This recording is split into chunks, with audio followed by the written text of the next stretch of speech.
Le grand titre de ce journal, le gouvernement malien veut mettre fin à toute polémique contre ce qu'il appelle un soi-disant accord de réaddition des Maliens en zone Union européenne. Sur le plan africain, l'Église catholique congolaise assure que la médiation dans leur pays entre le gouvernement et l'opposition aura un accord de sortie de crise aujourd'hui. Et enfin, dans la page sportive de ce journal, attendu depuis 3 jours, finalement, c'est hier qu'Alain Giresse a rendu officiel sa liste des 23 joueurs plus les 3 réservistes pour la CAN 2017 au Gabon. Mesdames, Messieurs, bonsoir et bienvenue à toutes et à tous dans ce journal. Le grand guide de la communauté musulmane de Soufi continue sa tournée à travers le Mali. Hier, il était dans la localité de Kolongueba où le guide a prêché durant la nuit dernière. Aujourd'hui, il est de l'autre côté de Tchongi. C'est une localité située à 70 km de Kolongueba, à une vingtaine de kilomètres de la frontière côte ivoirienne. Le grand guide tiendra également ce soir une prêche au niveau de ce village qui a vraiment souhaité sa présence pour vraiment prêcher, pour vraiment... Et l'engouement, c'est un peu partout. D'autres villages également lui demandent toujours de passer les voir. Nous y reviendrons quand même dans les autres éditions. À présent, parlons de ce que je vous annonçais dans les titres.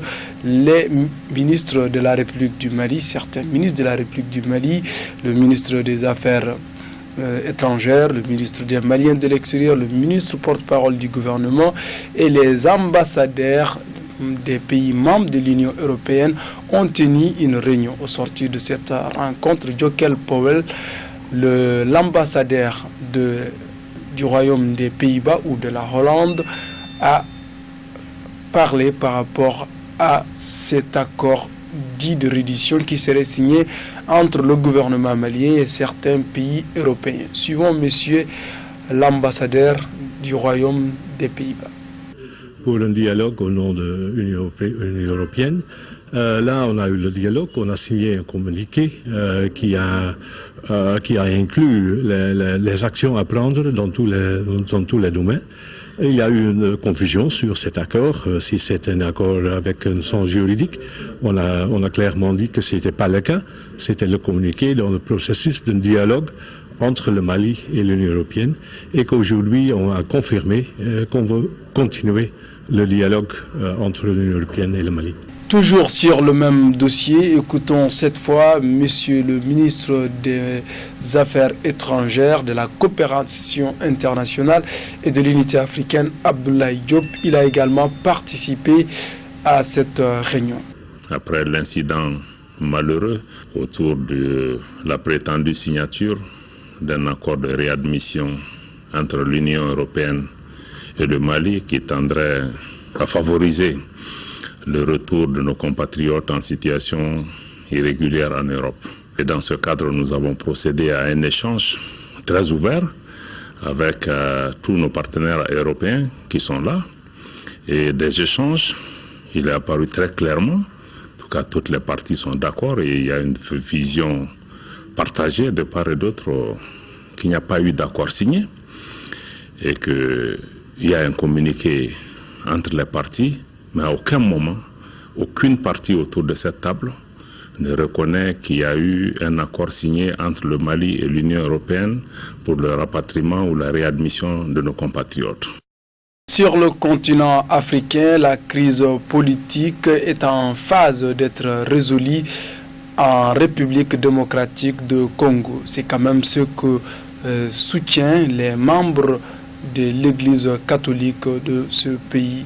Un accord pourrait être signé aujourd'hui. Khalif Ahmed Konati. L'Église médiatrice dans la crise politique s'est dit très confiante pour la signature d'un accord dès aujourd'hui. Elle a fait savoir, d'après son porte-parole, l'abbé du Nation Choulé. Cela survient après une nuit de longues négociations au siège de la conférence épiscopale nationale du Congo entre 16 délégués. Cette commission réunit 8 représentants de signataires de l'accord d'octobre passé entre la majorité et une franche minorité de l'opposition autorisant Joseph Kabila à rester au pouvoir jusqu'à l'élection d'un successeur, ainsi que 8 délégués de l'opposition qui rejettent cette attente. Hors du continent, en Europe, Recep Tayyip Erdogan a réussi une partie de ce qu'il veut faire comme réforme constitutionnelle dans son pays. Une commission parlementaire a quand même validé le projet de réforme constitutionnelle qu'il propose. Suivons Samba Keita pour plus de détails. D'un régime parlementaire à un régime présidentiel, voici ce que veut le président turc Recep Tayyip Erdogan. Une commission du Parlement a approuvé son projet qui doit être validé par l'ensemble du Parlement. Si le texte se réforme, il permettra au président turc de désigner et de mettre les ministres. L'autorise à reprendre la présidence de sa formation politique, le Parti de la Justice et du Développement AKP. Il prévoit des élections en 2019 et l'exercice de 2 mandats présidentiels successifs, ce qui permettra à Recep Tayyip Erdogan de demeurer au pouvoir jusqu'en 2029 s'il remporte bien évidemment les 2 scrutins. En Irak, un attentat qui n'a pas encore été revendiqué a tué très tôt ce matin 30 personnes dans un marché local dans la capitale Bagdad. Khalifa Ahmed Konaté. L'attaque est survenue ce matin sur le marché de Migros d'Al-Sinek, en plein cœur de la capitale irakienne. Les employés de magasins qui vendent des pièces détachées s'étaient réunis autour d'un étal pour prendre le petit déjeuner. Les vendeurs et acheteurs étaient très nombreux quand 2 kamikazes se sont fait exploser quasi simultanément. Les devantures et les étals ont été soufflés par les déflagrations. Les débris mêlés au sang des victimes qui jonchaient le sol. Il y a 27 morts et 53 blessés, selon plusieurs sources concordantes. L'attaque n'a pas été revendiquée. Plusieurs observateurs l'imputent à Daesh.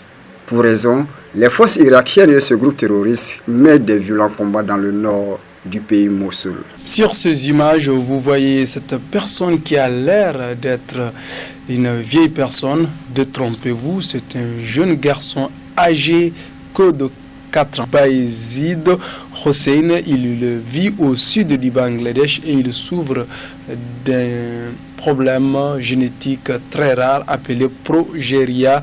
Et c'est sur 8 millions de naissances, seulement 4 personnes peuvent être victimes d'un tel problème génétique. Il faut également préciser que sa maman n'est âgée que de 18 ans et son papa de 22 ans.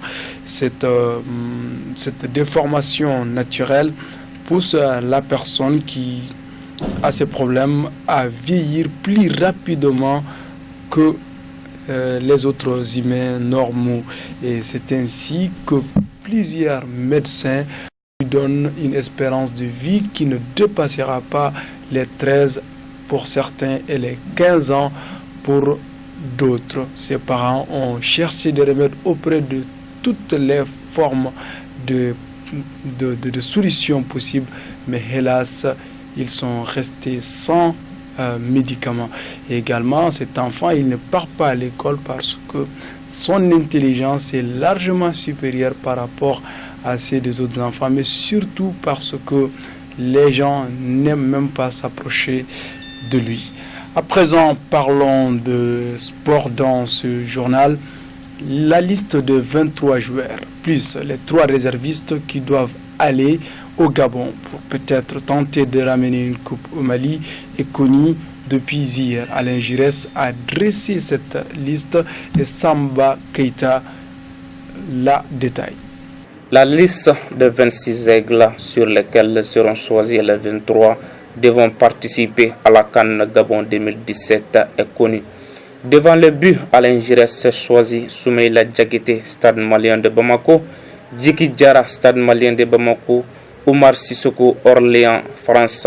Dans la charnière, le sélectionneur place devant Ousmane Koulibaly, Panathinaikos, Grèce, Amari Traoré, Reims, France, Falaye Sako, Victoria Guimaraes, Portugal, Moula Wagué, Udinese, Italie, Salif Koulibaly, Mazembe, RDC, Mohamed Oumar Konaté RS Berkane Maroc, Mahamadou Ndiaye 3S France. Au milieu de terrain, il y a Youssouf Kone, Lille France, Charles Blonda Traoré 3S France, Yves Bissouma, Lille France, Mamadou Ndiaye RS Antwerp Belgique, Lassana Koulibaly Bastia France, Yacouba Silla Montpellier France, Sambassou Kaysem Seri Sport Turquie, Adama Traoré AS Monaco France, Souleymane Diarra Uzbek Hongrie.